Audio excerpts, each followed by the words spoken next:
The biggest problem on the planet today is fear. It's been a problem for a long time, but it's a huge problem now. It's getting bigger every day. And the reason that fear is a problem, of course, is that it affects everything. Everything we think and say and do, all the decisions and choices we make, all of our reactions, all of our responses, everything that we're experiencing can come from only one of two places. Conversations with God has made that very clear to me. We're either coming from love or we're coming from fear. And my observation is that most people, most of the time, and myself, more than I would like to acknowledge, coming from fear. So we have to look at our fears and find out, what is fear anyway? What is it all about? What are we afraid of? And what impact is it having on the choices and decisions and the creations for which we have made ourselves responsible? By the way, that's one of the first fears that there is, the fear of being responsible, the fear of placing ourselves in a position of responsibility for all that we are creating.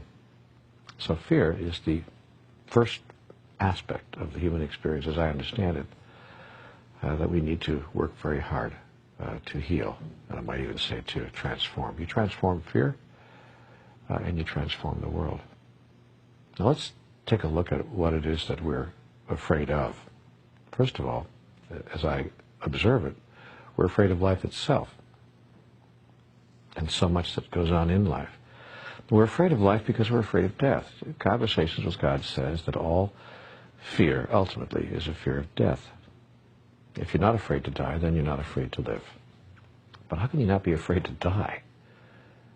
Well, you cannot be afraid to die if you understand what death is, and as a result of that understanding, you understand what life is. The wonderful book, Home with God, in a Life That Never Ends, explains all this in extraordinary detail. Talks about the moment of our death, the process of death itself, and the reason that we're experiencing life as we are on this planet.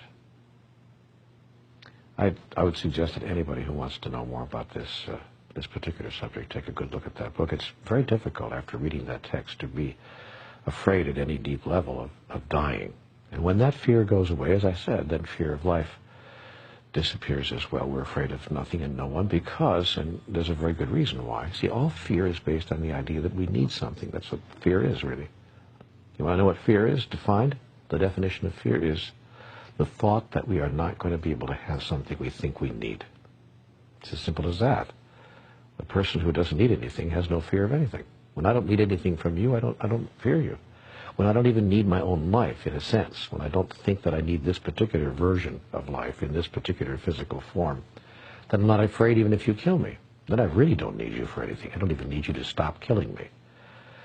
That creates true fearlessness, and most spiritual masters reside in that place, a place of utter fearlessness.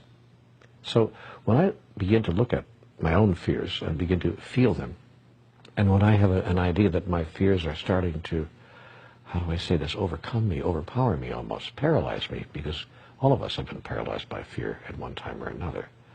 Some of us more often than we'd like to admit. When I get into that place, I take a close look at, what do I think I need?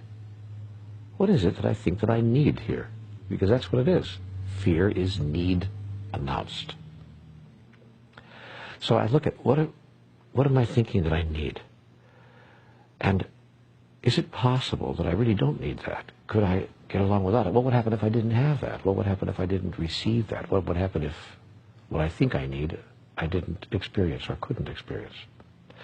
See, and then there are two ways that fear manifests itself. The idea that I will not get what I need, I'm not going to receive that, or the idea that I'm going to lose something that I need. I have it now, but I'm going to lose it.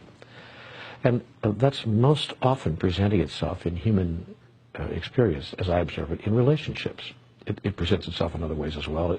We have fears around money, fears around power, fears around health, and many other items. But more often than not, almost all the fears that I see people experiencing have to do with relationships of one kind or another, and especially those delicate relationships that we call romantic intertwinings of the human experience. Boy, oh boy, oh boy. First, I'm afraid that no one's going to love me, and then I'm afraid if somebody does, I'm going to lose the love.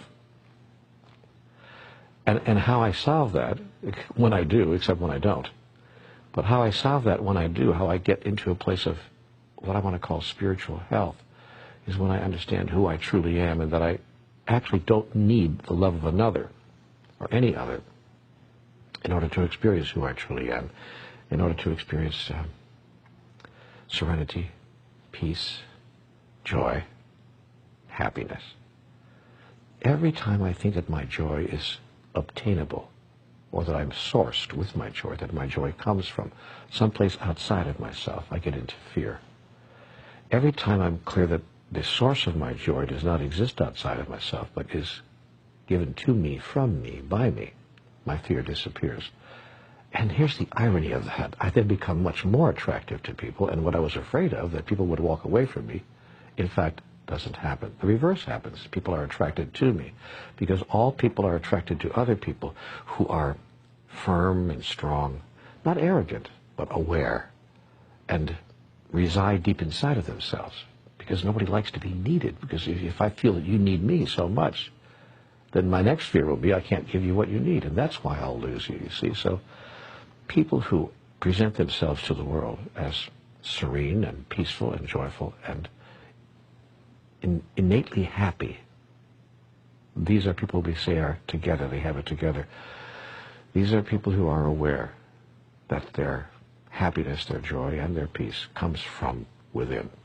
That's words we hear from every spiritual master. We hear them in all the spiritual books. But that experience is attainable. We can find it. We can go there. And that's, I think, the spiritual journey. That's the path to transformation. That's the movement away from fear. Someone once said to me that there's a great acronym for fear. Feeling excited and ready. Oh, I love that. I had a great teacher say to me one time years ago, call your fears adventure. What a great thought. So I'd like to maybe leave you with that thought for today. Whatever you're afraid of right now, realize a couple of things. One, it's not real. You're making it all up. Two, if the thing that you're afraid would happen actually did happen, you and I would still be here tomorrow. It really would make no difference at all. Unless, of course, you wouldn't be here tomorrow, in which case it absolutely would make no difference at all. Three, if you can call your fears adventure, you'll bring in an energy that will heal the fear, the energy of excitement, the energy of being inspired by life itself. Because life, you see, is a process that informs life about life through the process of life itself. And if you live your life filled with inspiration and excitement, soon there's nothing to be afraid of. And it becomes the great joy it was always intended to be. That's how I see it. That's what my conversations with God told me about fear. I could be wrong, of course, about all of this. But I don't think so.